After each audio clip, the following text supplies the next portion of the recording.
बहुत अहम भी है हाँ। कि कैसे भारत में यूरोपीय कंपनियों का आगमन हुआ।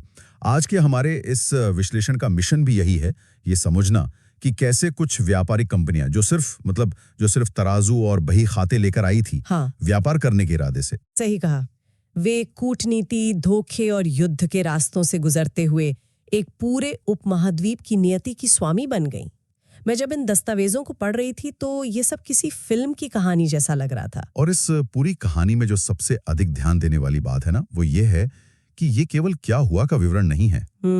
इसका असली रोमांच तो इस बात में छिपा है कि क्यों हुआ। अगर हम इसे आज के नजरिए से देखें तो श्रोताओं के लिए समझना बहुत दिलचस्प होगा कि कैसे मसालों की एक साधारण सी मांग ने दुनिया का पूरा भूगोल और अर्थशास्त्र ही बदल कर रख दिया। भूगोल ही बदल दिया, वाकई। जी, ये कोई रातों रात हुआ चमत्कार नहीं था, बल्कि वैश्विक घटनाओं की एक ऐसी कतार थी जिसने यूरोपीय ताकतों को समुद्र की लहरों के जरिए भारत की ओर धकेल दिया। मजबूरी में कह सकते हैं। मजबूरी में, हाँ।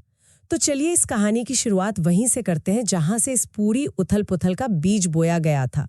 हमारे स्रोतों में एक साल बार बार उभर कर आता है, 1453। हाँ, 1453। ऐसा लगता है कि इस एक साल ने दुनिया की दिशा ही बदल दी। इन दस्तावेजों के अनुसार 1453 में कुछ ऐसा हुआ था जिसने सिल्क रोड और मसालों के व्यापार के मुख्य दरवाजे पर ताला लगा दिया। बिल्कुल। असल में उस दौरान हुआ क्या था? तो 1453 वो साल था जब उस्मानिया सल्तनत यानी तुर्कों ने कुस्तुनतुनिया पर कब्जा कर लिया था। कुस्तुनतुनिया, जिसे आज हम इस्तांबुल कहते हैं। हाँ, बिल्कुल, इस्तांबुल। अब भौगोलिक रूप से कुस्तुनतुनिया यूरोप और एशिया के बीच का एक, आप कह सकते हैं कि एक टोल गेट था। अच्छा, एक टोल गेट की तरह। हाँ, सारा जमीनी व्यापार इसी रास्ते से होता था। जब तुर्कों का इस पर कब्जा हुआ तो उन्होंने यूरोप का भारत और एशिया के साथ जो पारंपरिक जमीनी व्यापार मार्ग था उसे पूरी तरह से बंद कर दिया। पूरी तरह से बंद? हाँ, या उस पर इतना भारी टैक्स लगा दिया कि व्यापार करना लगभग असंभव हो गया। लेकिन एक रास्ता बंद होने से इतनी बड़ी हलचल क्यों मच गई? मतलब क्या यूरोप के लोग बिना मसालों के कुछ समय तक काम नहीं चला सकते थे? यहीं पर तत्कालीन यूरोप की मजबूरी को समझना बहुत जरूरी है। उस समय यूरोप में भारतीय मसालों, विशेषकर काली मिर्च की जो मांग थी वो केवल स्वाद के लिए नहीं थी। अच्छा, तो फिर किस लिए थी? देखिए, यूरोप की कड़ाके की ठंड में जब ताजा चारा नहीं होता था तो जानवरों को काटना पड़ता था। उस मांस को महीनों तक सुरक्षित रखने के लिए, प्रिजर्व करने के लिए काली मिर्च और अन्य मसाले बहुत अनिवार्य थे। ओह, मतलब ये कोई लग्जरी नहीं थी? बिल्कुल नहीं, ये जिंदा रहने की जरूरत थी। मांग अपनी जगह पर बनी नहीं थी, लेकिन जो सप्लाई थी, आपूर्ति पूरी तरह से ठप हो गई। और इसी मजबूरी ने एक नए युग को जन्म दिया जिसे इतिहास में भौगोलिक खोजों का युग या एज ऑफ डिस्कवरी कहा जाता है। Age of discovery? हाँ। जमीन का रास्ता बंद हुआ तो यूरोपीय देशों ने समंदर के नक्शे खंगालने शुरू कर दिए।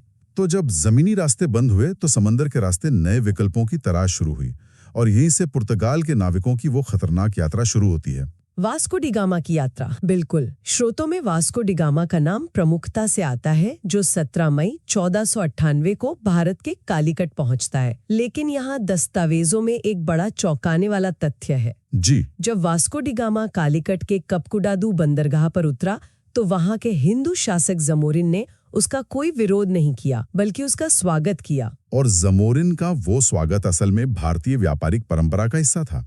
हमारे यहाँ विदेशी व्यापारियों को हमेशा जगह दी जाती थी। अतिथि देवो भव वाली बात। बिल्कुल।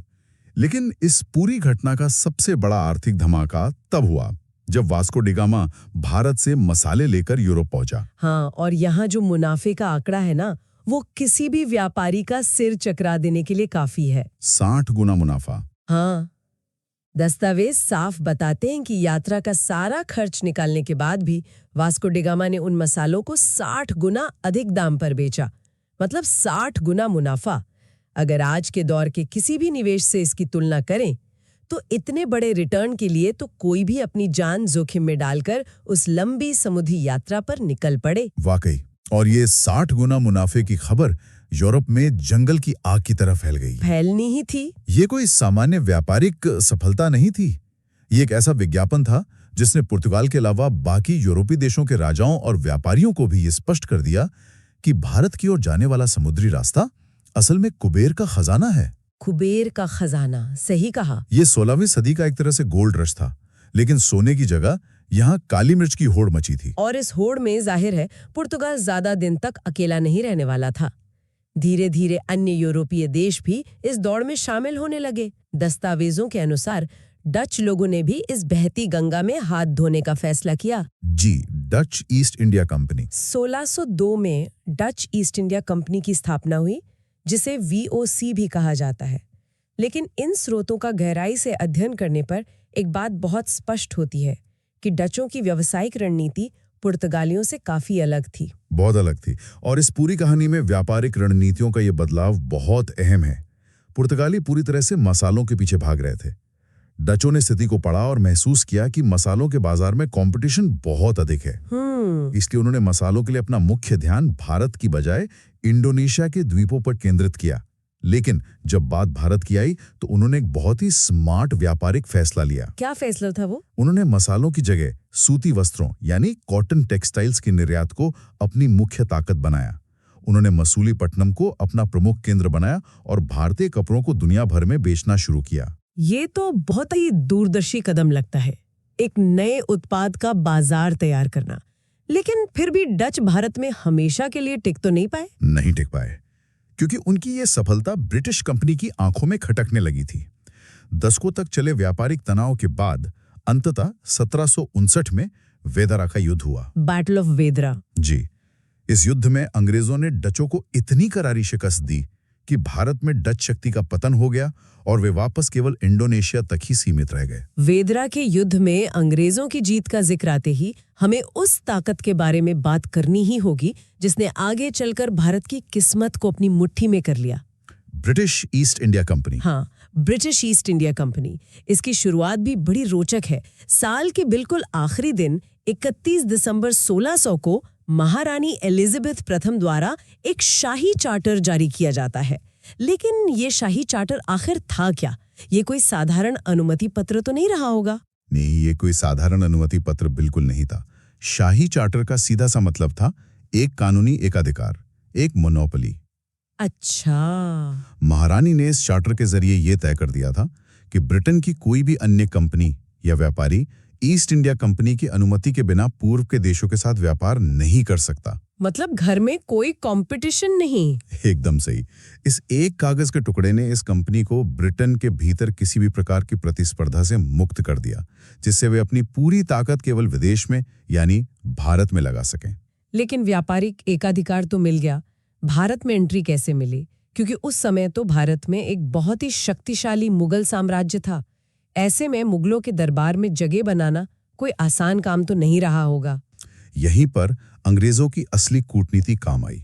वे शुरू में सीधे युद्ध के लिए नहीं गए। 1615 में ब्रिटिश राजदूत सर थॉमस रो मुगल सम्राट जहांगीर के दरबार में पहुंचे। जहांगीर का दरबार तो अपनी भव्यता के लिए बहुत जाना जाता था। बहुत ज्यादा। और थॉमस रो ने वहां बहुत ही चालाकी और कूटनीति से काम लिया। उन्होंने मुगल सम्राट को महंगे तोहफे दिए, उनकी चापलूसी की और धीरे धीरे उन्हें इस बात के लिए मना लिया कि ब्रिटिश व्यापार से मुगल खजाने को भी भारी फायदा होगा। स्मार्ट।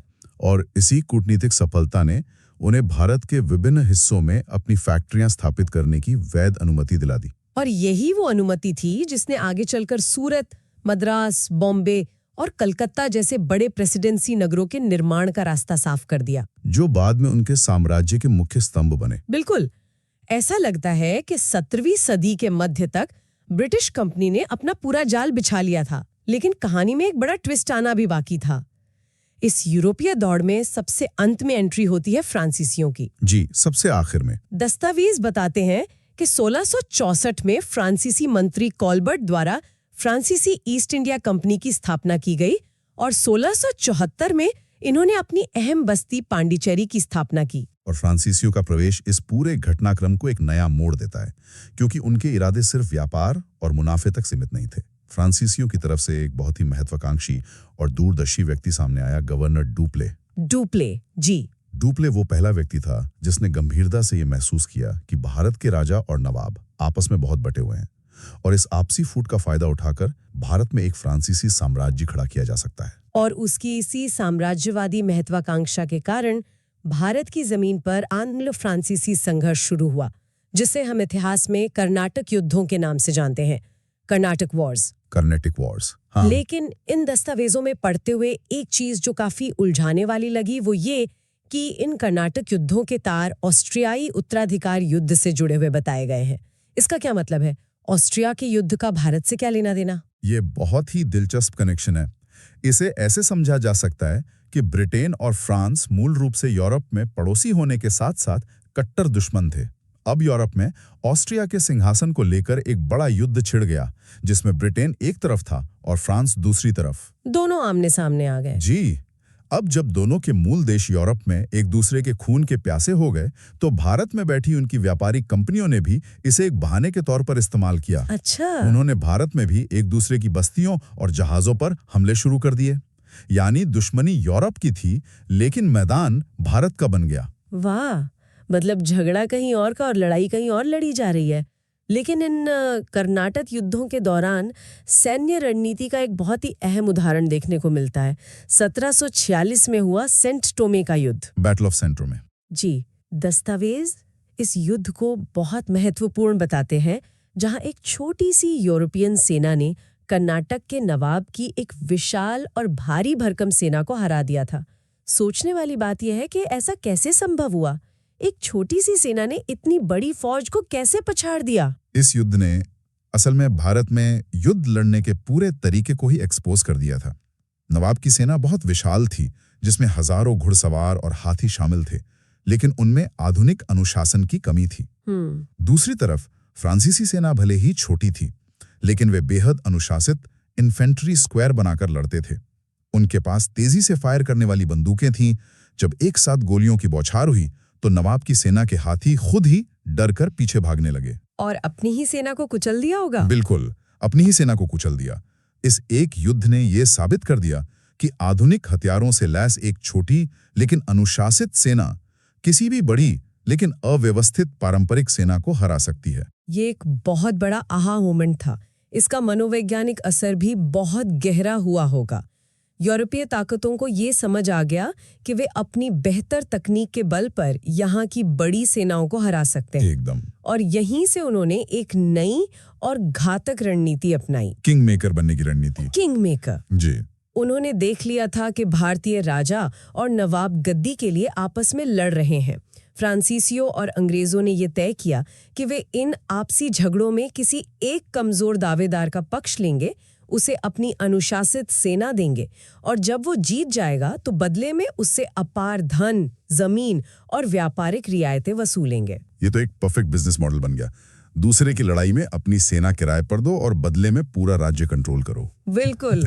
लेकिन इस खेल में फ्रांसीसी और अंग्रेज दोनों ही एक साथ तो जीत नहीं सकते थे। अंततः 1760 में वांडी वाश का युद्ध हुआ। इस युद्ध में ब्रिटिश जनरल आयरकूट ने फ्रांसीसी जनरल लाली को निर्णायक रूप से हरा दिया, और ये वांडी वाश का युद्ध फ्रांसीसी सपनों के ताबूत में आखिरी कील साबित हुआ। इसके बाद 1763 में पेरिस की संधि हुई। जी, पेरिस की संधि। इस संधि की शर्तें बहुत स्पष्ट थी। फ्रांसीसियों को पांडिचेरी तो वापस मिल गया, लेकिन उन पर एक बड़ी पाबंदी लगा दी गई। वे अब अपनी बस्तियों की किलेबंदी नहीं कर सकते थे और अपनी सेना नहीं रख सकते थे। मतलब उनके पर कतर दिए गए। पूरी तरह से उन्हें केवल एक व्यापारी बनकर रहना था। इसके साथ ही भारत में ब्रिटिश सत्ता को चुनौती देने वाली कोई भी यूरोपीय ताकत अब मैदान में नहीं बची थी। अब मैदान साफ था। सभी यूरोपीय प्रतिद्वंदियों को रास्ते से हटाने के बाद अंग्रेज अब पूरी तरह से बेखौफ थे, और इसके बाद उनकी नजर भारत के उस हिस्से पर गई जो उस समय सबसे ज्यादा दौलत से भरा था, बंगाल। दस्तावेजों का एक आंकड़ा सच में चौंकाता है कि उस समय ब्रिटिश कंपनी का जो कुल आयात होता था, उसका 60% माल केवल बंगाल से आता था। 60%? जी। बंगाल वास्तव में पूरे एशिया का आर्थिक इंजन था उस समय। लेकिन अंग्रेजों की नजर सिर्फ व्यापार पर नहीं थी, बल्कि वहां के सिस्टम का फायदा उठाने पर थी। और इस विवाद की जड़ बना 1717 का एक मुगल फरमान। वो दस्तक वाला फरमान। हाँ, इस फरमान के तहत कंपनी को एक दस्तक यानी फ्री ट्रेड पास का अधिकार मिला था। इसका मतलब था कि कंपनी जो भी माल खरीदेगी या बेचेगी, उस पर कोई टैक्स या चुंगी नहीं लगेगी। ये तो कंपनी के लिए बहुत बड़ी छूट थी। लेकिन एक फ्री पास के कारण युद्ध की नौबत कैसे आ गई? नौबत इसलिए आई क्योंकि इस दस्तक का बड़े पैमाने पर दुरुपयोग होने लगा। फरमान केवल कंपनी के व्यापार के लिए था, लेकिन ब्रिटिश कंपनी के अधिकारी बहुत कम वेतन पाते थे, इसलिए वे भारत में अपना निजी व्यापार भी करते थे, प्राइवेट ट्रेड। अच्छा। उन्होंने अपने निजी माल को भी टैक्स से बचाने के लिए इसी दस्तक का इस्तेमाल करना शुरू कर दिया। हद तो तब हो गई जब वे अपना पास भारतीय व्यापारियों को भी बेचने लगे। ओह, ओहो। इससे बंगाल के खजाने में आने वाला टैक्स पूरी तरह सूख गया। बंगाल के नवाब सिराजुद्दौला ने जब इसका विरोध किया तो ये टकराव सीधे युद्ध में बदल गया। और यही टकराव इतिहास के उस मोड़ तक पहुंचता है जिसे हम प्लासी का युद्ध और उसके बाद बक्सर का युद्ध कहते हैं। प्लासी के युद्ध के बारे में तो अक्सर दस्तावेजों में कहा जाता है कि वो वास्तव में लड़ाई नहीं गया बल्कि खरीदा गया था। बिल्कुल, ये कूटनीति और धोखे का सबसे बड़ा उदाहरण था। प्लासी कोई पारंपरिक युद्ध नहीं था। रॉबर्ट क्लाइव में नवाब की सेना के मुख्य सेनापति मीर जाफर को नवाब बनने का लालच देकर अपनी तरफ मिला लिया। युद्ध के मैदान में नवाब की आधी से ज्यादा सेना लड़ी ही नहीं, बिना लड़े ही हार गए। जी। लेकिन इसके बाद 1764 में जो बक्सर का युद्ध हुआ वो अंग्रेजों की वास्तविक सैन्य जीत थी, जहां उन्होंने बंगाल के नवाब, अवध के नवाब और मुगल सम्राट की संयुक्त सेना को हरा दिया। इन दोनों युद्धों के बाद बंगाल की पूरी अर्थव्यवस्था और राजस्व वसूलने का अधिकार अंग्रेजों के हाथ में आ गया। जब हम इन सारे दस्तावेजों और गरकमाओं का एक साथ विश्लेषण करते हैं कि आखिर अंग्रेज ही इतने सफल क्यों रहे, पुर्तगाली, डच या फ्रांसीसी क्यों पिछड़ गए, तो इन स्रोतों से सफलता के 3 मुख्य स्तंभ उभर कर सामने आते हैं। सबसे पहला और बड़ा कारण था उनकी नौसैनिक शक्ति, नेवल पावर। नेवल पावर, बिल्कुल। ब्रिटिश रॉयल नेवी उस समय दुनिया में सबसे शक्तिशाली थी।